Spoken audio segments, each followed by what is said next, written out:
Hello সবাইকে, কেমন আছো তোমরা? আমি তো বেশ ভালোই আছি। আজ আরও একটা নতুন ব্লগ নিয়ে চলে এসেছি আমার ইউটিউব চ্যানেল লাবণীস ডায়েরিতে। আর যারা ফেসবুক দেখছো, ফেসবুক পেজের সকল বন্ধুদের নতুন একটা ব্লগে স্বাগত জানাই। রেমালের দিনে ভিডিওটা করেছিলাম, তো সেদিন তো নিউজে শুধু রেমাল আর রেমাল, চারিদিকে একটাই শব্দ রেমাল শোনা যাচ্ছিল যে প্রচণ্ড ঝড় বৃষ্টি হবে, তাও দক্ষিণবঙ্গের দিকে। আমি যেহেতু থাকি বালুরঘাটের কাছাকাছি পতিরাম নামে একটা জায়গাতে, সকাল থেকেই জানো তো ওয়েদারটা খুবই ভালো ছিল। আগের সপ্তাহটাতে পুরোটাই গরম ছিল, তো খুবই কষ্ট হয়েছিল। আমাদের এখানে রেমালের প্রভাবটা কম হবে সেটা তো নিউজে বলেই দিয়েছিল, কিন্তু কলকাতার দক্ষিণবঙ্গের দিকে অনেকই ক্ষয়ক্ষতি হয়েছে। ওই দিকে থাকলে হয়তো ভিডিওটা করতে পারতাম না। আমার বাবার বাড়ি হচ্ছে হাওড়াতে, তো এইখানেও ওয়েদারটা তো ভীষণ ভালো ছিল। দীর্ঘ গরমে তাপপ্রবাহের পর যখন এই বৃষ্টিটা আসে, এটাই হলো গরমকালের সবথেকে বেশি আনন্দের একটা জিনিস। এই ঝোড়ো হাওয়া বা বৃষ্টিটা ভীষণই ভালো লাগে গরমের এই তাপপ্রবাহ থেকে মুক্তি পাওয়ার জন্য। সকালবেলা একটু ভিডিও করতে ছাদে চলে এসেছিলাম। এই দেখতেই পাচ্ছ আমাদের গাছের আমগুলো ভীষণ বড় বড় হয়ে গেছে, কিন্তু আমাদের আম গাছে আম পাকতে অনেকটাই টাইম লাগে। ওই শ্রাবণ মাসের দিকে আমগুলো পাকে, এখনও আমগুলো তো পুরোপুরি বড় হয়। আমাদের আম গাছই রয়েছে অনেকগুলোই, সবগুলো গাছেই ভালোই আম ধরেছে, দেখতেই পাচ্ছ তোমরা। এইরকম গাছের মধ্যে আম, কাঁঠাল এগুলো থাকলে তো খুবই ভালো লাগে, তাই না? তো বাবার বাড়ির ওখানে আম গাছ আমার বাড়ির সামনে তো নেই, তো এইভাবে আমগুলো ঝুলে থাকতে দেখলে কি ভালোই না লাগে, তাই না? আমাদের পশ্চিমবঙ্গ রাজ্যে মালদার পর থেকে যে সমস্ত জেলাগুলো রয়েছে সেখানে আমের ফলনটা তো খুব ভালোই হয়। ট্রেনে আস্তে আস্তেই দেখা যায় যে মালদার বিশাল আমের বাগানগুলো। তো আজকে রান্না করব পোলাও আর খাসির মাংস। তো দেখতে থাকো ভিডিওটা কিভাবে আমি বানাই। ঘরে সমস্ত কাজ কমপ্লিট হয়ে গিয়েছিল, আর এখানে একটা বাটা মশলা প্রথমে তৈরি করে নেব।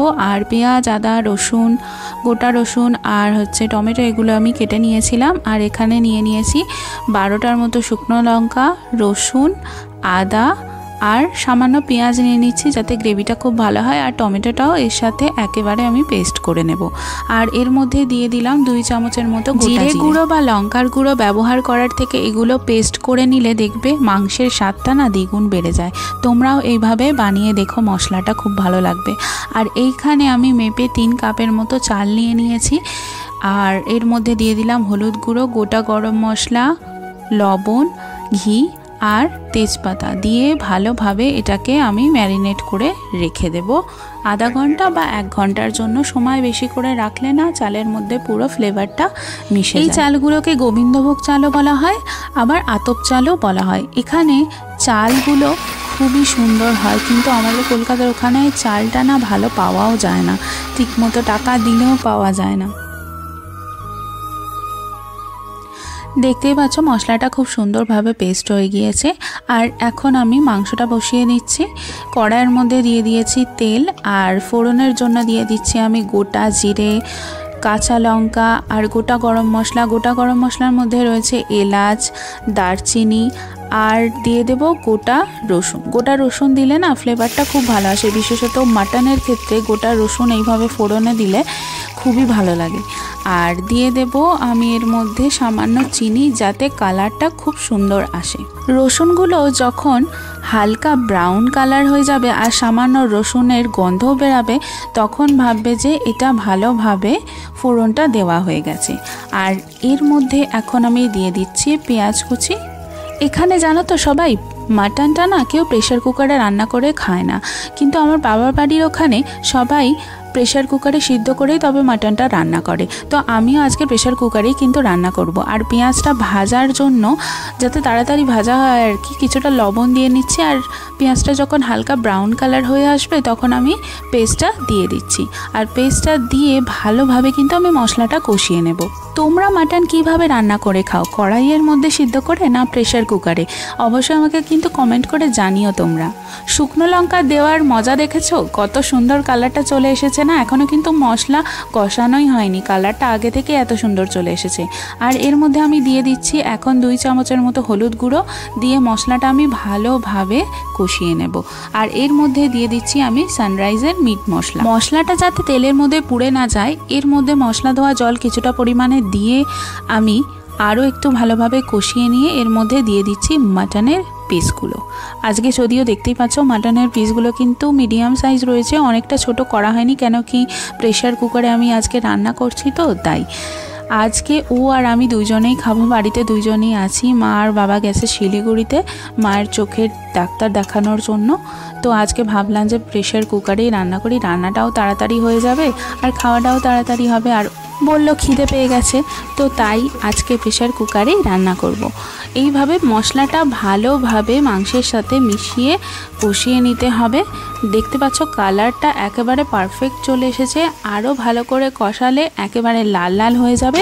তারপরে আমি এর মধ্যে দিয়ে দিচ্ছি গরম জল।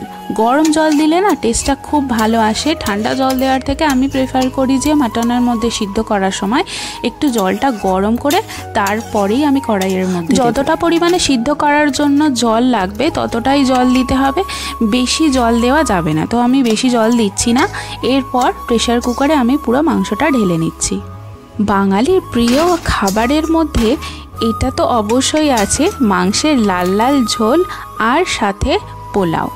এইভাবে মাটনটা আমি পুরো প্রেশার কুকারের মধ্যে দিয়ে দিচ্ছি। আর গোটা রসুন না খেতে খুব ভালো লাগে, তোমরাও দিয়ে দেখো, ভীষণ ভালো লাগবে। আর এখানে আমি আলুটা ভাজিনি, তোমরা চাইলে ভেজে নিতে পারো।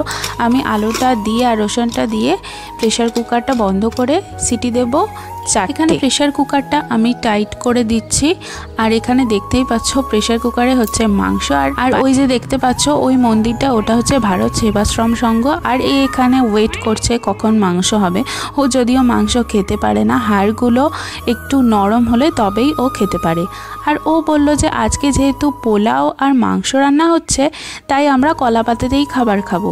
আর এর জন্য আমরা কলা পাতা কাটতে চলে গিয়েছিলাম ও আর আমি। আর এই যে কাঁঠাল গাছটা দেখছো একেবারে নিচ থেকে উপর পর্যন্ত দেখো কত কাঁঠাল ধরেছে না। এটা আমাদের বাড়ির পিছন দিকের কাঁঠাল গাছ, অনেকটাই লম্বা কাঁঠাল গাছ আর অনেকগুলোই কাঁঠাল ধরেছে এইবারে। শহরের পলিউশন আর কোলাহল থেকে দূরে গ্রামের এই পরিবেশে থাকার মজাই আলাদা। দেখো কত সুন্দর প্রকৃতির দৃশ্য। তোমরা কারা কারা কলা পাতায় খেতে পছন্দ করো বলো তো? আমার তো ভীষণই ভালো লাগে।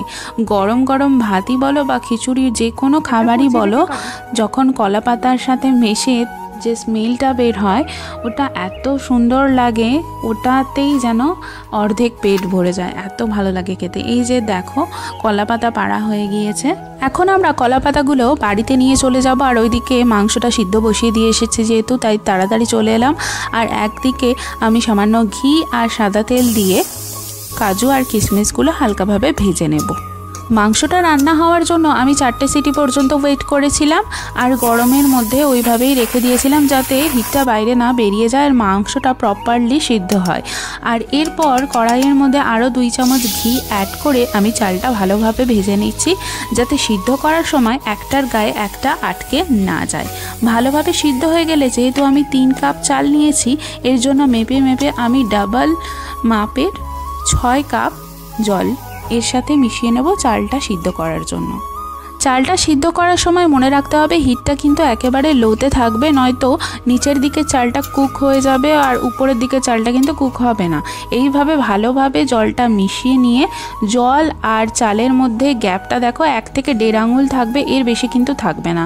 এরপর 3টে কাঁচা লঙ্কা আর কাজু কিশমিশ মিশিয়ে ঢাকা দিয়ে আমি রেখে দিচ্ছি। আর এখানে প্রেশার কুকারটা খুলে নিচ্ছি। দেখো মাংসের কালারটা কত সুন্দর এসেছে, দেখে দেখে কার জিভে জল চলে আসছে বলো তো। এখানে মাংসটা প্রপারলি সিদ্ধ হয়ে গেছে, তো সাইডে সরিয়ে রাখবো।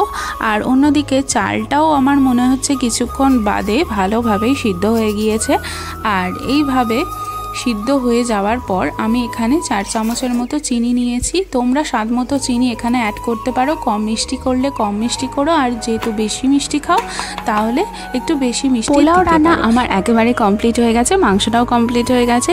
এক্ষেত্রে মনে রাখতে হবে যখন পোলাও খাবে, পোলাওটা কিন্তু 1 ঘন্টা আগে যদি বানিয়ে রাখো তাহলে খুব ভালো খেতে পারবে, কেননা পোলাওটা যতক্ষণ বেশি রাখবে তত ঝুরঝুরে হবে, পোলাওটা একটার গায়ে একটা লেগে থাকবে না। এই টিপসটা কিন্তু ফলো করো, দেখবে পোলাওটা খুবই ভালো হবে। আর এখানে মাংসটা যেহেতু আমার রেডি হয়ে গেছে তাই ওকে মাংসটাও একটা বাটির মধ্যে দিয়ে দিলাম। তো দেখা যাক ওর কেমন খেতে লাগে। মাংসটা তো দেখেই আমার জিভে জল চলে আসছে এখন। সেদিনে রান্না করেছিলাম, এখনও মনে হচ্ছে খাই। আর ওর খাবার সময় ফোনে কিছু না কিছু চালাতেই লাগবে, সেই বাচ্চাদের মতো অবস্থা।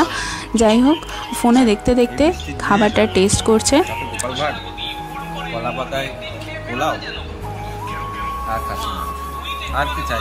তো আজকের ব্লগটা তোমাদের কেমন লাগলো অবশ্যই কমেন্ট করে জানিও, আর ভালো লাগলে লাইক একটা অবশ্যই করে যেও কিন্তু।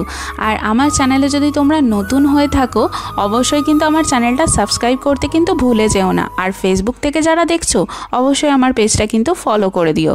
তো আজকের জন্য টাটা, সবাই ভালো থেকো আর সবার দিন খুব ভালোভাবে কাটুক।